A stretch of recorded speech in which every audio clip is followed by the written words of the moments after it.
wajib bagi seorang wanita itu belajar hal-hal yang harus diketahui terkait dengan apa? Hukum-hukumnya haid, istihadah, nifas. Ini penting banget.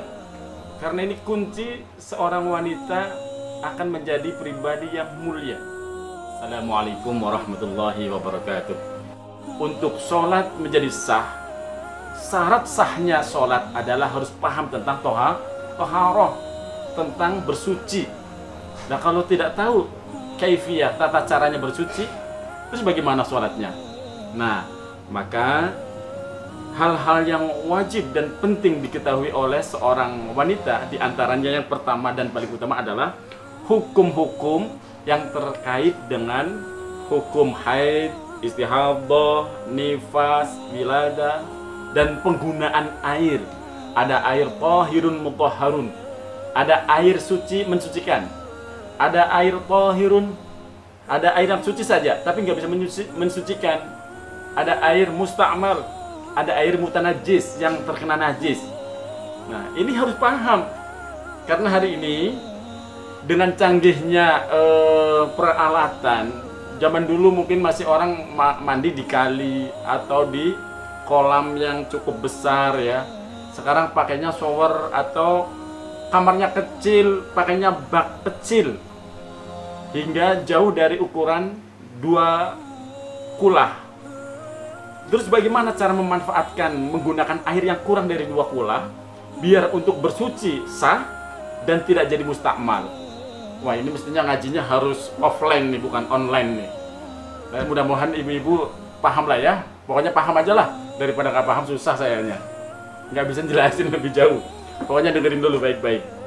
Ibu-ibu yang dirahmati Allah Subhanahu wa Ta'ala, salah satu keutamaan wanita ketika datang haid, saya nukilkan dari satu hadis yang diriwayatkan oleh Siti Aisyah radhiyallahu anha, annaha qalat. Beliau Siti Aisyah berkata, qala Rasulullah sallallahu alaihi wasallam, telah bersabda Rasulullah sallallahu alaihi wasallam, ma min nimra'atin takhidu illa kana khaiduha kaffaratun lima madha min dunubiha. Tidaklah seorang wanita yang kedatangan tamu bulanan haid illa kana haiduha kaffarah, kecuali haidnya ini jadi pelebur dosanya. Kecuali haidnya itu bisa jadi pelebur dosa-dosanya, lima madhamin dunubiha, dari dosa-dosa yang pernah dikerjakan yang kemarin-kemarin bisa lebur tersebab dia datang haid. Enak sekali Bu ya. Nah, tapi belum selesai hadisnya, perhatikan dulu. Wa in qalat fi awwali yaumin. Nah, haidnya itu akan menjadi pelebur dosa apabila di hari pertama dia haid, dia membaca alhamdulillahi ala kulli halin. Catat,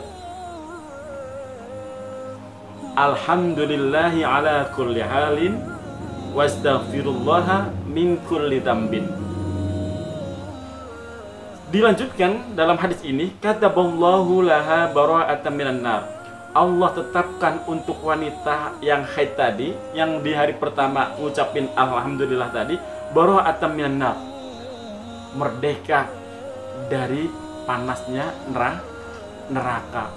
Luar biasa. Haid doang Bu, tapi jangan aduh, jangan mengeluh. Wajawazan ala syirat, dan diselamatkan ketika melewati syirat. Wa amanan minal azab, dan aman dari azab. Wa rafa'allahu ta'ala laha bi kulli yawmin wa lailatin darajatan arba'ina syahidan, dan Allah akan mengangkat derajat kemuliaan pada perempuan tadi sehari dan semalam derajatnya orang yang mati syahid. Luar biasa. Udah selesai hadisnya? Belum. Idza kanat dzakiratan lillahi ta'ala fi haidiha, akan memperoleh derajat mulia seperti tadi itu apabila sepanjang haidnya memperbanyak zikir kepada Allah, bukan malah shopping, bukan malah jalan-jalan ngabisin jatah dari suami, bukan, tapi perbanyak zikir. Itu baru tuh haidnya jadi kafarah, jadi pelebur dosa. Subhanallah. Terlepas hadis ini ada yang mengatakan doif, tapi kita nggak akan membahas hadis itu doif atau hasan. Bagi kita ini adalah hadis yang bisa memotivasi jamaah dan khususnya para muslimah, ibu-ibu dalam beribadah. Artinya ketika kita haid bukan berarti libur total, nggak sholat, nggak puasa, nggak baca Quran, nggak ngapa-ngapain, malah dandan. Itu lebih bahaya itu, Bu. Haid malah dandan cantik-cantik. Akhirnya apa? Banyak suami yang lebih berselera sama istrinya ketika haid. Karena apa? Ketika haid malah dandan. Giliran nggak haid, biasa-biasa aja. Bahaya itu, Bu. Nah, oleh karena itu, ini diajarkan bahwa kalau haid bukan berarti libur total. Ada ibadah yang sangat bagus. Perbanyak zikir. Ada yang bertanya, zikir apa, Ustaz? Zikir mah apa aja? Baca tasbih, tahmid, tahlil, sholawat, istighfar. Semuanya dibaca. Capek baca istighfar, baca sholawat. Setelah saya baca sholawat udah merasa cukup, baca tasbih, subhanallah, alhamdulillah, wa la ilaha illallah, wallahu akbar, sebanyak-banyaknya. Atau hauqalah, la haula wa la quwata illa billah, sebanyak-banyaknya. Kapan saja, di mana saja, sambil beraktivitas. Maka nilai haidnya adalah ibadah yang akan menjadi penggugur daripada dosa-dosa kita yang pernah kita lakukan di masa lalu. Ini yang pertama. Jadi betapa istimewanya kaum wanita ya. Ini baru haid doang loh. Allah angkat derajatnya sebegitu mulia. Apalagi yang lain. Ibu-ibu yang rahmati Allah Subhanahu wa taala. Terus ada pertanyaan di sini yang saya kumpulkan dari beberapa jamaah sebelum saya ngaji dengan ibu-ibu di Majelis Taklim Khairul Razikin ini. Bagaimana hukumnya seorang wanita atau haid atau nifas yang tidak melakukan sholat, tidak puasa, tidak membaca Al-Quran? Apakah baginya masih bisa dapat pahala? Masih bisa dapat pahala?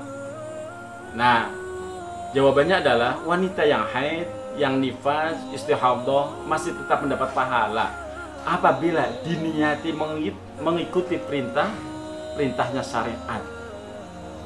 Jangan mengeluh begini, Bu. Ini rahasia yang kadang ibu-ibu nggak tahu. Ya Allah, saya lagi haid, nggak bisa ngapa-ngapain, nggak bisa sholat, nggak bisa puasa, nggak bisa ngaji, bahkan nggak boleh berhubungan suami istri. Tuh nggak bisa ngapa-ngapain. Dengerin baik-baik. Tidak sholat karena haid itu ngikutin perintah syariat bukan? Ngikuti syariat. Ini perintah agama. Tidak puasa karena haid. Ini perintah agama juga.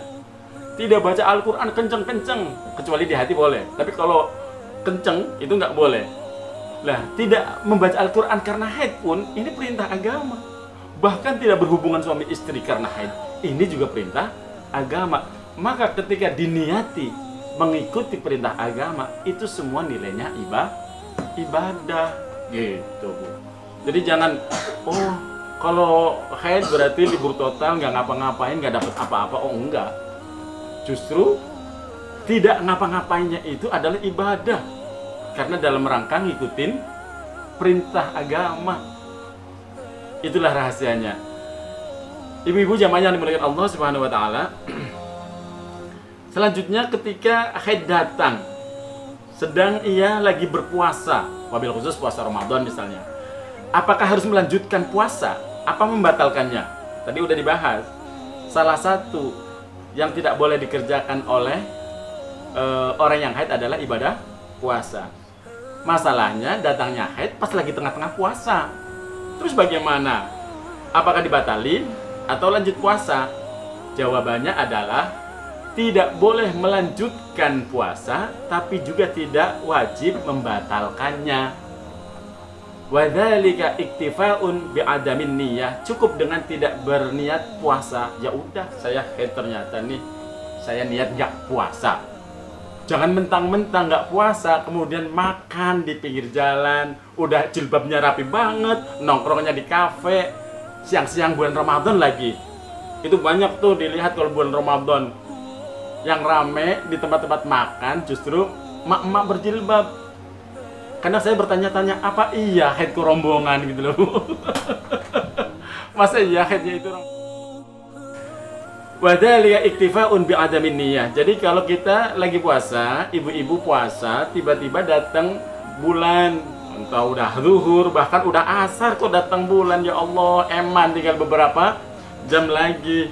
Terus gimana? Ya udah, niat untuk tidak berpuasa tapi tidak wajib membatalkan.